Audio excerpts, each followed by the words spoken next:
오늘은 시편 119편 가운데 16번째 연에 해당하는 시편 말씀을 함께 생각을 하겠습니다. 시편 119편 1절부터 176절까지 성경에서 가장 긴 상인데 잘 알다시피 주제는 여호와의 말씀입니다. 여호와의 말씀, 여호와의 율법, 여호와의 규례 이런 다양한 표현들을 써서 한 절 한 절 지나갈 때마다 하나님의 말씀을 거의 다 언급하고 지나갑니다.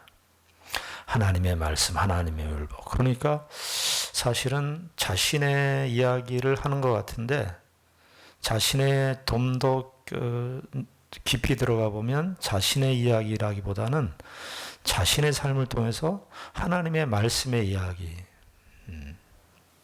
그러니까 하나님의 말씀을 이렇게 기록하고 성경을 기록하고 쓰는 실제적으로 쓴다기보다 자신의 인생 속에 하나님의 말씀을 기록해 나가는 이야기. 어떤 정황 속에서도 어떤 고통 속에서도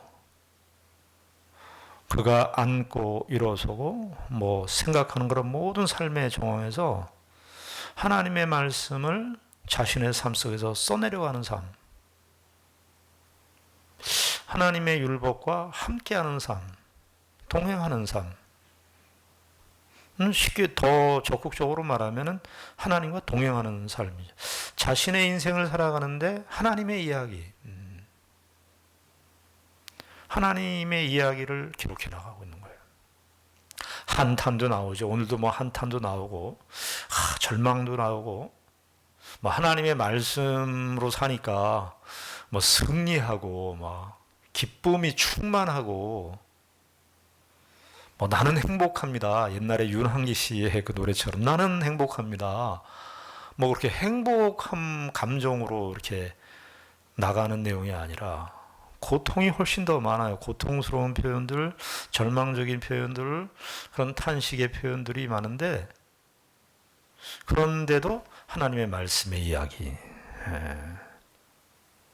그러니까 결국에는 이 시편 기자가 이 시편 기자의 시편을 통해서 자신의 이야기를 쓰는 것 같지만 하나님의 말씀의 이야기, 하나님의 말씀과 함께하는 이야기를 시편에서 기록하고 있는 거예요.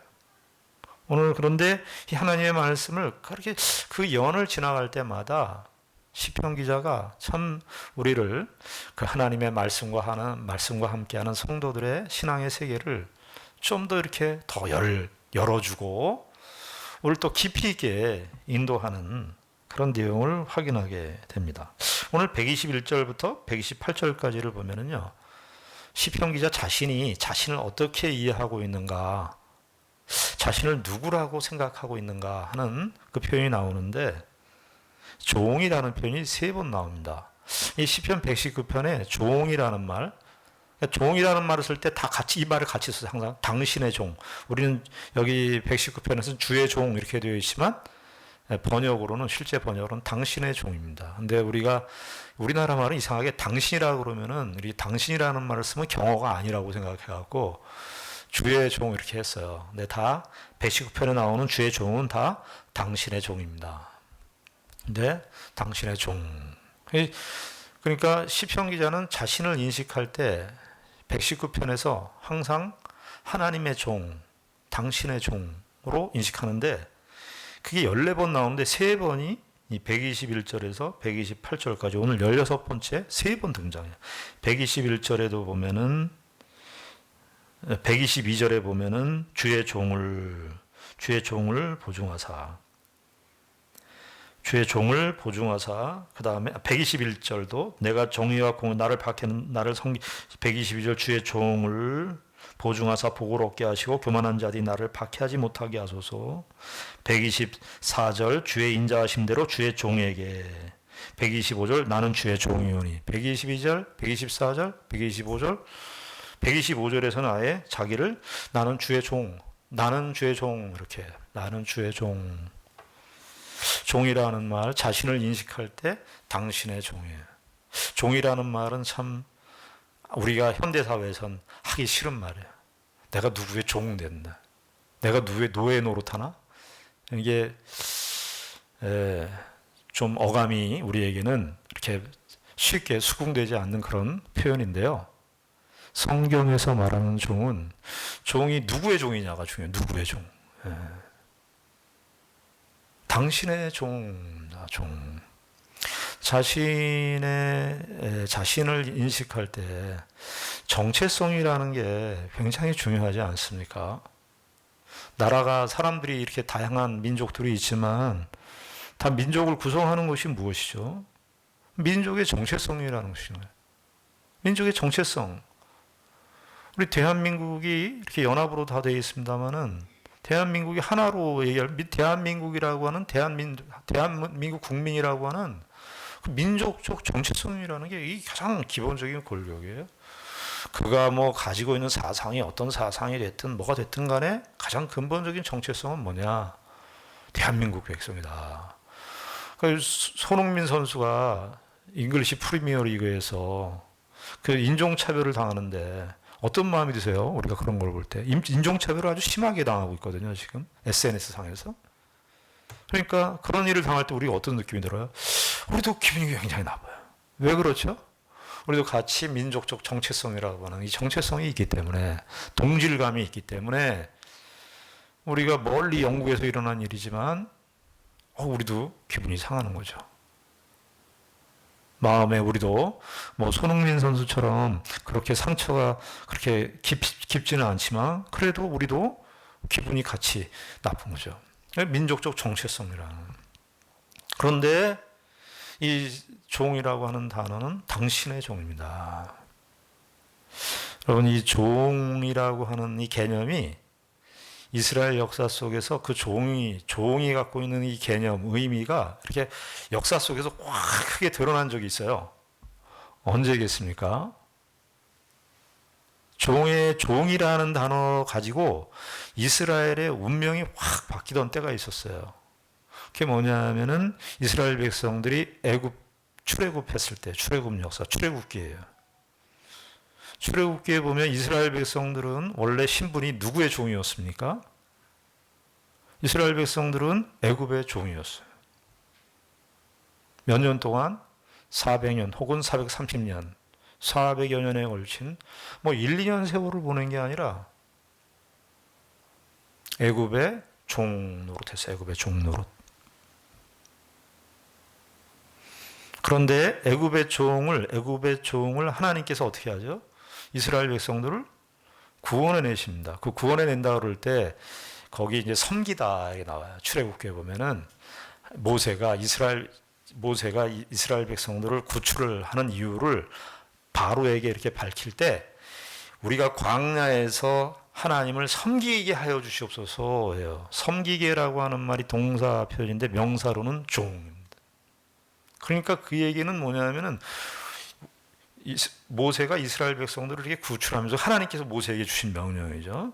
이스라엘 백성들에게 도전하는 것이 바로에게 얘기했던 내용이 뭐냐면은 이제 애굽 백성의 바로의 종이 아닙니다. 이제 이스라엘 백성은 누구의 종으로 들어갈 거냐면 하나님의 종으로 갈 것입니다. 이제 바로의 종 안 합니다. 이제는 애굽의 종 노릇하지 않습니다. 이제는 하나님께서 이스라엘을 구원하시는 것과 동시에 이스라엘은 어떤 민족이 되었냐? 하나님의 종 되었어요. 하나님의 종. 주인이 바뀌었어요. 시편 기자가 이런 종이라는 단어를 쓸 때는 바로 그런 단어의 의미를 함축하고 있는 거예요. 이스라엘의 전 역사. 이스라엘 백성들이 하나님의 종이 됐대. 하나님의 종. 정체성이라고 하는 것이 뭐냐면 하나님께서 이스라엘 백성 하나님의 종으로, 근데 이스라엘 백성들 종이지만 하나님의 백성, 하나님의 아들이라고 그래요. 아들 같은 종, 종 같은 아들 이렇게 돼요. 종은 종인데 자유가 없는 종이 아니라 진정한 자유를 누리는 그런 종. 더 이상 애굽이 규정하는 대로 애굽의 사람들이 규정하는 이스라엘 백성들은 애굽의 종이었는데 애굽 사람들이 규정하는 그런 정체성을 따라서 이스라엘 백성들이 종 노릇했는데 이제 이스라엘 백성들은 하나님의 종. 여기 시편 기자가 오늘 이 121절부터 128절 이 16번째 연에서 당신의 종, 여기 사실은 119편 전체에서 14번 나오는데 당신의 종, 당신의 종. 그러니까 우리가 이 시편 기자가 자기가 처해 있는 삶의 정황이 어떤 형편인지 우리가 알 수 없지만요. 무슨 의식이 분명했다는 겁니까? 고통스럽고 힘든 인생살이를 살고 있지만 여러 가지 어려운 그런 상황들이 있지만 무슨 의식을 항상 가지고 있었다는 거예요? 무슨 정체성? 하나님의 종, 당신의 종, 당신의 종입니다. 사실은 하나님과 그의 백성 간의 이 언약 관계, 이 종된 하나님과 그의 백성의 종된 관계가 그 중심. 그래서 121절에 보면은 이렇게 이제 시작을 합니다. 내가 정의와 공의를 행하옵사오니. 이건 뭐 어떻게 해석할 수 있어요? 정의와 공의는요, 하나님께 속한 겁니다. 하나님의 공의고 하나님의 정의예요. 이거 하나님께 속한 거예요. 근데 지금 시편 기자가 뭐라 그러죠? 내가 정의와 공의를 행했다. 이렇게 해요. 우리가 얼른 보면은 교만한 말 같아요. 근데 그런 게 아니고 이런 뜻입니다.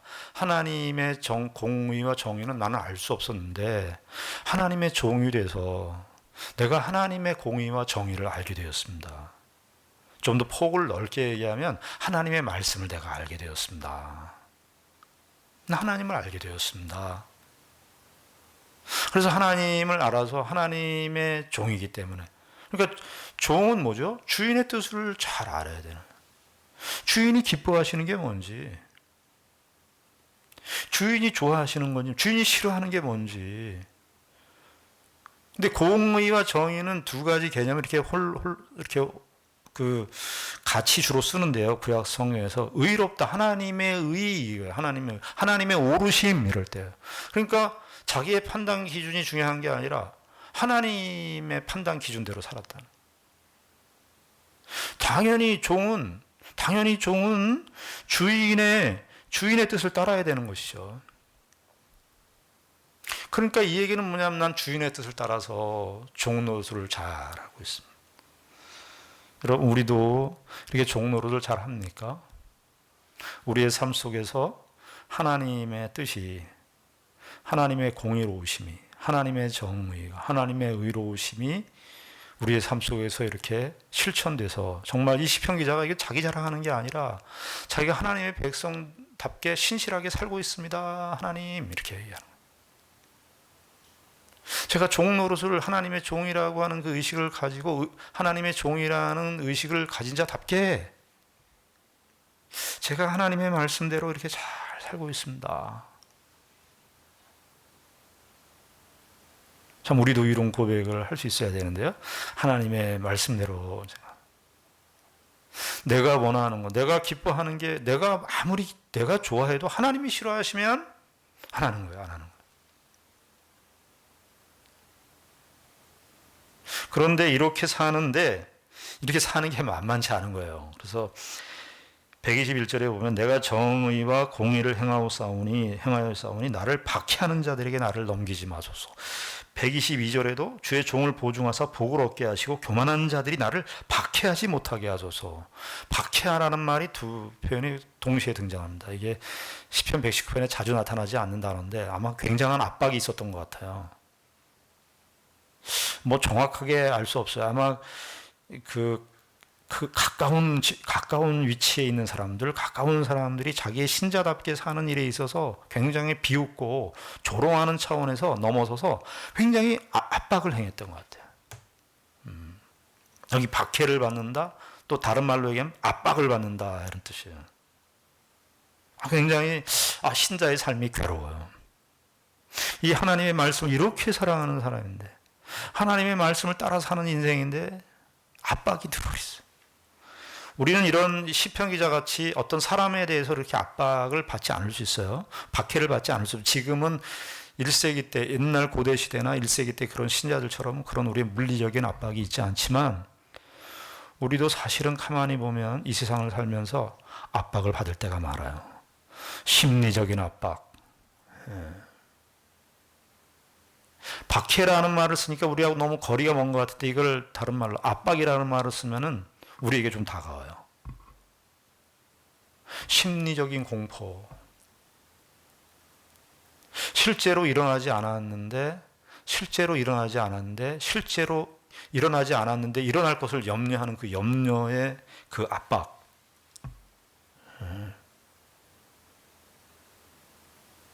그 염려의 압박. 우리가 무엇에 압박받고 있는가는 내가 어디에서 시험을 받는가 이렇게 보면 알아요. 내가 어떤 일로 시험을 받고 상처받는가. 그걸 보면 알아요. 그러면 내가 그걸로 압박받는 거예요. 대화를 하는데 무슨 어떤 주제가 왔어요. 어떤 주제가 왔는데 그때 그 주제가 왔을 때 얼굴이 갑자기 굳어져요. 나도 모르게. 굳어지고 그 말을 하는 데 있어서 별의별 생각이 막 돌아가요. 그거 압박받고 있는 거예요. 그 주제가 압박받고 있는 거예요, 우리가. 어떤 분은 이렇게 대화하다가 이야기를 다 웃으면서 얘기하는데 돈 얘기하면 갑자기 굳어져, 얼굴이. 그러면은 10중 8구 돈에 지금 압박받고 있는 거예요. 내가 무엇에 압박받고 있는가? 시편 기자가 압박받는 우리하고는 정황이 틀리겠지만 오늘 어떤 면에서 우리가 신자들이 살아가는 데 있어서 현대 사회에 들어와서 너무나 압박이 심해요. 심리적인 압박, 공포, 두려움, 불안 이런 것들이 훨씬 더 복잡해지고 교묘해지고 더 강도가 센 것 같아요. 여러분들 잘 생각해 보세요. 우리가 무엇에 상처받는가? 그 상처받는 주제가 나를 압박하는 거야. 그리고 내가 늘 뭔가를 되뇌어. 가장 많이 생각하는 주제들이 있어요. 그 주제가 나를 압박하는 거예요.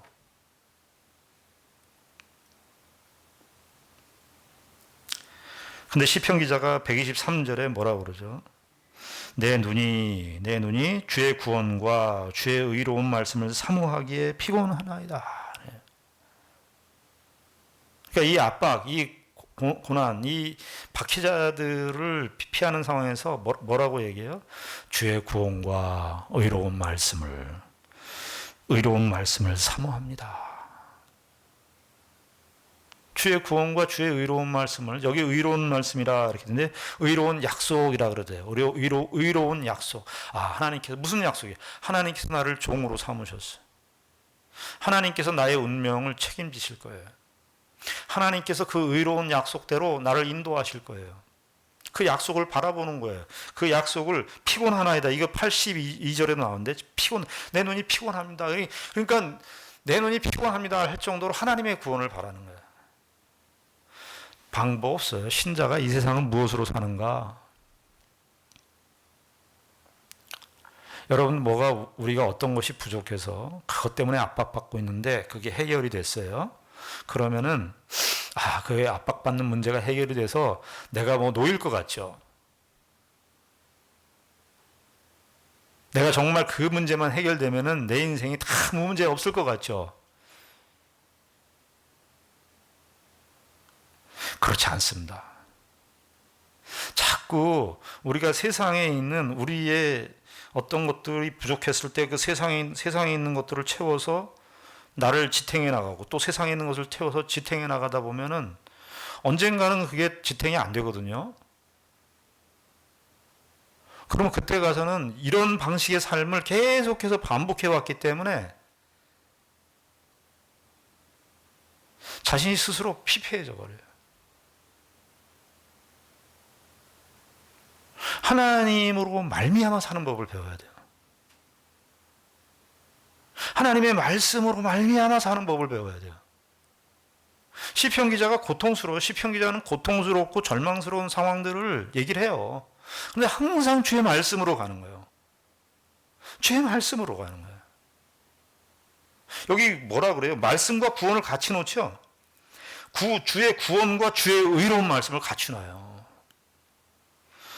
내 눈이 피곤하대요. 내 눈이 이게 피곤하다는 것은 내 눈이 죽었다예요. 뭘 바라보는데? 주의 말씀을, 주의 구원을 사모하는데. 참 우리가 시편 기자의 신앙이 나는 뭐 말씀대로 살았더니 아무 고통이 없어. 아무 문제가 없어. 할렐루야. 하나님의 말씀대로 지키면 됩니다. 이런 식의 간증이라면 저는 시편 119편을 안 읽었을 것 같아요. 사실 그런 식의 간증은 시편에 별로 없는데 성경에서 사실은 그런 식의 간증들은 그렇게 없는데 믿음의 위인들의 삶을 보십시오. 아브라함의 생애가 쉽고 간단한 생애였습니까? 이삭을 주겠다는데 25년 동안 기다려서 받았어요. 연단을 받았어요. 연단을. 요셉은 뭐 애굽의 총리 대신 됐다 그러지만 총리 대신 되기 전까지 얼마나 고통스러운 시절을 보냈습니까? 다윗은 안 그랬나요? 다윗은? 바울은 안 그렇습니까? 히브리서 11장에 믿음의 증인들이 그 사람들의 삶이 언제 편안한 삶이 있었어요. 그런데 그 사람들을 믿음의 증인으로 쓴 것은 하나님이 함께 하셨어요. 하나님으로 말미암아 승리했습니다. 자, 그런데 시편 기자는 이 고난의 상황에서 압박에게서 나를 좀 도와주시고 해결해 주시고 거기에서 벗어날 수 있도록 인도해 주시고 거기에서 멈추지 않아요. 124절, 125절을 보시면은 이런 표현이 나옵니다. 주의 인자하심대로 주의 종에게 행하사 내게 주의 율례들을 가르치소서. 125절은 나를 깨닫게 하사 나는 주의 종이오니 나를 깨닫게 하사 주의 증거들을 알게 하소서. 깨닫게 하소서. 그러니까 124절에는 가르치소서, 125절 깨닫게 하시고 알게 하소서. 신자들이 신앙생활하면서 어려운 일을 만나면 그 어려운 일을 통해서 하나님이 구원해 주실 때가 있어요. 하나님이 인도해 주실 때가 있어요. 근데 하나님이 인도해 주셨으니까 그게 그 지점이 아니고 거기서 끝나는 게 아니라 그걸 통해서 배워야 돼요. 이게 좀 훈련이 좀 필요하더라고요. 우리의 생각을 이렇게 좀 끌고 가는 훈련이 필요해요. 하나님께서 내가 어려운 문제가 있는데 해결해 주셨어. 다행입니다. 감사합니다. 이거 좋은데 그걸 통해서 배워야 돼요. 여기서 가르쳐 주시옵소서. 가르쳐 달라는 표현뿐만 아니라 125절에 뭐라고 그러죠? 깨닫게 한다는 거는 아주 절절하게, 확실하게, 분명하게, 더 깊이 내 삶에 그냥 지식이 될 수 있도록 해 주십시오. 이런 뜻이죠. 근데 이제 왜 이렇게 다들 그런 건 아닌데 성도들 가운데 이런 고난이 어려움이 이렇게 해결돼서 하나님 감사합니다. 그것까지에 대한 간증을 많이 들었는데 그것을 통해서 내가 무엇을 배웠는지, 내가 얼마나 하나님 앞에 부끄러운 처지에 있었는지. 화장실 들어갈 때랑 우리 속담에 화장실 들어갈 때랑 나올 때랑 다르다고요. 문제만 해결되면 그냥 룰루랄라. 하나님께서 그 인생 그것을 통해서 우리에게 가르쳐 주시고 깨닫게 하시고 알게 하시려는 뜻이 있는데 하나님의 뜻에 대해서. 그래서 그런 것들이 있어서 영적인 도약이 이렇게 되는 거예요. 영적인 성숙이 이렇게 진행되는 건데 거기서 늘 멈춰. 하나님이 도와주셨어. 도와주시 끝. 또 룰루랄라. 그러다가 또 어려운 일 만나면 또 하나님 도와주세요 하다가 하나님 도와주셔서 끝. 사사기 보는 것 같아요. 사사기. 이스라엘 백성들 사사기에 어려움 당하니까 하나님 도와주시고 하나님 도와주시고 그러니까 해결해 주시고 또 룰루랄라 하다가 거기서 배워야 되는데 깨달아야 되는데 우리 인생이 정말 하나님에게 달려있구나. 그래서 이전보다 더 하나님 앞에 자신을 낮추고 주의 말씀을 더 깊이 사랑하는, 주의 은혜를 더 사모하는, 주와 더 깊은 교제로 들어가는 그런 경건한 삶의 진전으로 이어져야 되는데 그렇지 않다 그 말. 그런데 우리가 여기서 아까 이 시편 기자가 자기가 주의 종이다, 자기의 정체성을 인식할 때 주의 종이다 이런 말을 썼다 그랬어.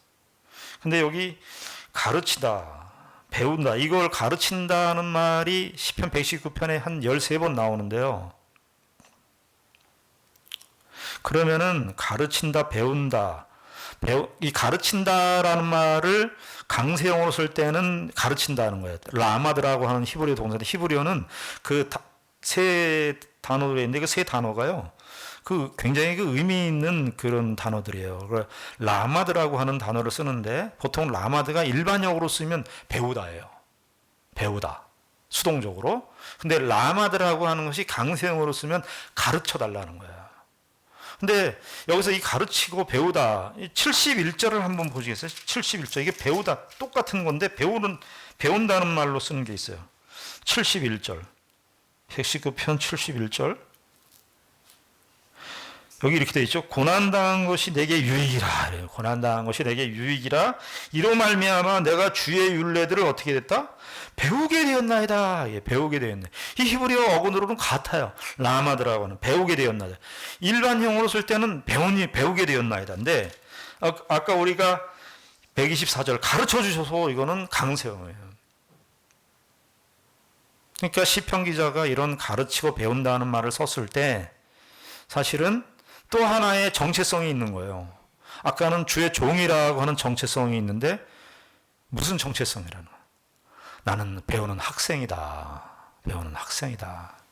근데 학생이라는 말이 그 당시 때 없었으니까 이런 말을 안 썼겠지만, 사실은 주의 종과 함께 또 하나의 정체성이 있는데, 그게 뭐냐? 나는 배우는 학생이다. 언제까지 배운다? 죽는 그날까지. 여러분, 제가 임종하시는 성도들 신방을 많이 갔습니다. 신방을 가보면은 이제 곧 내일 돌아가시고 얼마 안 있으면 돌아가실 분들인데, 그때 하나님의 말씀을 깨닫고 하나님께서 참 인생에 대해서, 내 인생에 대해서 이렇게 인도하셨다라고 하는 그 고백들을 들을 적이 많아요. 그 이야기는 뭐냐 하면은 그때까지, 그러니까 그때가 또 어떤 면에서 정말 경건한 성도라면은 그때가 또 하나님께서 자신의 인생을 통해서 참 역사하셨던 것들을 반추하고 더 깊어지는, 그런 가장 깊어지는 때죠. 그래서 신자들은 평생 학생이에요. 나 학교 졸업해서 이제 공부하는 거 지겨워요. 저도 공부하는 거 지겹습니다. 아주 지겨워요. 지겹죠. 고등학교 때 공부를 안 해가지고 목사 만들어 놓고 공부시키신 거, 하나님께서. 제가 공부하기 싫어가지고, 이거 참 창피합니다. 근데 하나님이 참 목사 시켜서 공부를 시켜요. 근데 그거는 뭐 우리가 공부하는 이 세상 공부는 그럴 수 있어요. 그러나 영적인 공부는, 그러니까 우리는요, 신자들은 이 세상이 다 뭐예요? 하나님의 학교예요. 하나님의 학교. 우리가 왜 아직 천국에 못 가고 있죠? 학점이 아직 안 돼서. 학점이 이게 D- 이렇게 간당간당 F에서 막 간당간당한 거예요. 그러니까 더 많이 훈련 받아야 되니까 배워야 되는 거예요. 그러니까 모든 거 배우더라고요. 다 배워야 돼. 요즘에 주일학교 학생들 커가는 거 보면요, 그것도 배우게 되더라고요. 우빈이가 며칠 전에 우리 집을 방문했어요. 그놈이. 근데 우빈이가 우리 집을 방문했는데 3층에 복실이가 있어가지고, 강아지가 있으니까 보고 싶다고. 근데 우리 딸이 있었어요. 근데 우리 딸이, 우빈이가 들어와갖고, 근데 딸이 있으니까 이렇게 못 들어가는 거예요, 우빈이가. 그러니까 이제 우리 딸이 물어봤어요. 왜? 그런 거예요. 그러니까 우빈이가 이제 컸어요. 뭐라 그러는 줄 아세요? 나 이 교회 다녀요. 나 이 교회 다녀요. 그러니까 문 열어줘도 상관없다는 거예요. 그러니까 나 문 열어줘도 상관없고 나도 이 교회 다녀요. 얼마나 웃기면 애가 컸어요. 사람들이 다 커가는 거예요. 인생이 참 배우는 거예요. 영적인 부분에, 신앙에 있어서 우리가 배워요. 학생은.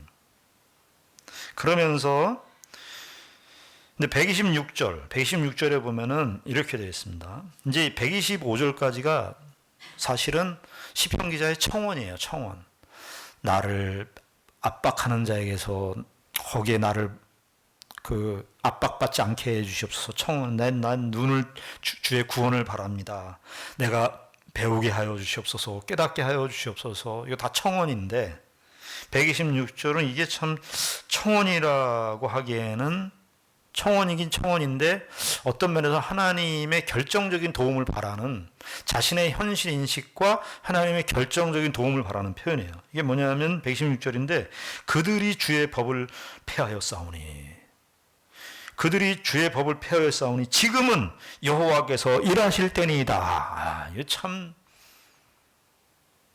악한 자들이, 교만한 자들이 자기들을 압박하고 정말 압박이 극도로 심하는 것을 보면서 시편 기자가 아마 이게 보는 거예요. 지금 이 자기가 처해 있는 이 세상이 결국 끝으로 달려가고 있군요. 이 세상이 정말 종국을 향해서 가고 있습니다. 하나님, 지금 일하실 때입니다. 세상이 참 절망의 소리를 부르짖고 절망의 소리가 크게 달했을 때 이때가 하나님 일하실 때입니다. 악한 자들이 득세를 하고 악한 자들이 힘을 갖고 그 권력과 그 가진 것으로 압제하고 누르고, 그런데 어떻습니까? 지금은 안 그렇습니까? 우리가 사실은 이 지금은 지금 여기서 역사하실 때 하나님이 지금도 역사하실 때, 마치 이 126절은 주의 나라가, 우리가 주기도문 할 때 주의 나라가 하늘에서 이루어진 것처럼 이 땅에서도 이루어지게 하여 주시옵소서.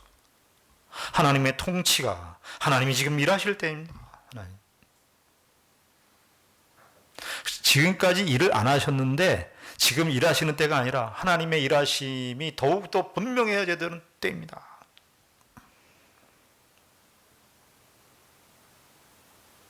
그 고백을 하고 127절은 자기가 하나님의 말씀을 얼마나 사랑하느냐, 이렇게 이제 항상 끝을 맺을 때 보면은 하나님의 말씀을 자기가 얼마나 사랑하는지를 얘기를 해요.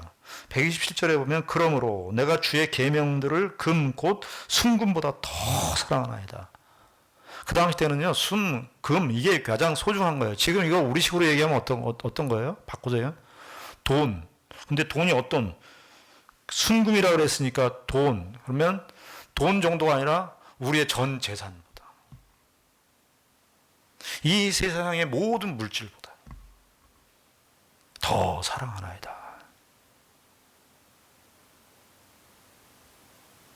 하나님의 말씀을 사랑한다는 것은 우리가 세상적인 가치를 어떻게 대하느냐로 실력이 나타나요.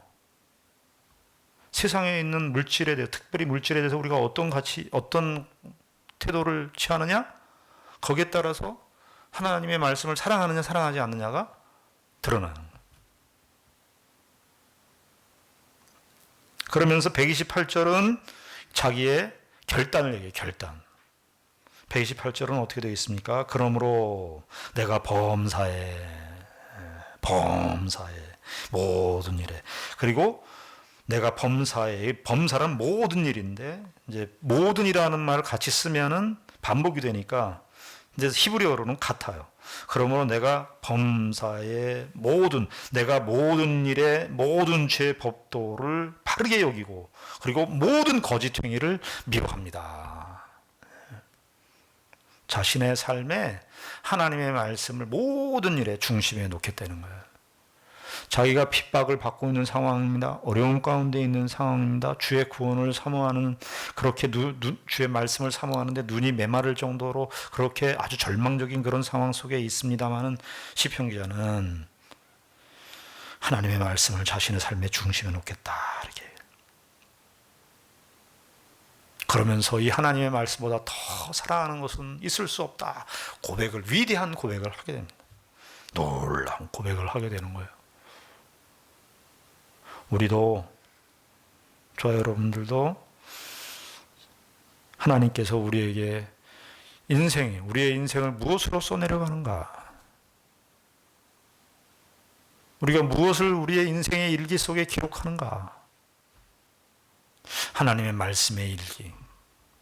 하나님의 말씀으로 우리의 인생을 써내려가는, 어떤 정황과 어떤 힘든 일을 통해서 순적할 때나 고난당할 때나 이 세상의 생사화복과 희노애락의 모든 정황에서 다 하나님의 말씀을 중심에 놓고 범사의 모든 죄의 법도를 따르고 그 말씀이 가르치는 바를 따라서 사는 그 인생이야말로 참으로 하나님의 말씀과 동행하는 삶이요 하나님과 함께하는 삶인 것입니다. 기도하겠습니다.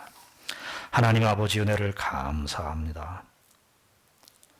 하나님께서 우리의 인생을 주의 말씀을 따라 인도하십니다. 하나님의 말씀에 모든 것이 다 있습니다. 하나님의 속한 지혜와 그 신령한 복된 내용들이 주의 말씀에 다 있습니다. 우리의 신자의 삶이 하나님의 말씀과 동행하는 삶인 것을 알고 더 깊이 깨닫게 하시고 우리의 인생의 여러 가지 삶의 정황 속에서도 하나님의 말씀의 승리를 맛보는 복된 생애가 되게 하여 주시옵소서. 예수님 이름으로 기도드리옵나이다. 아멘.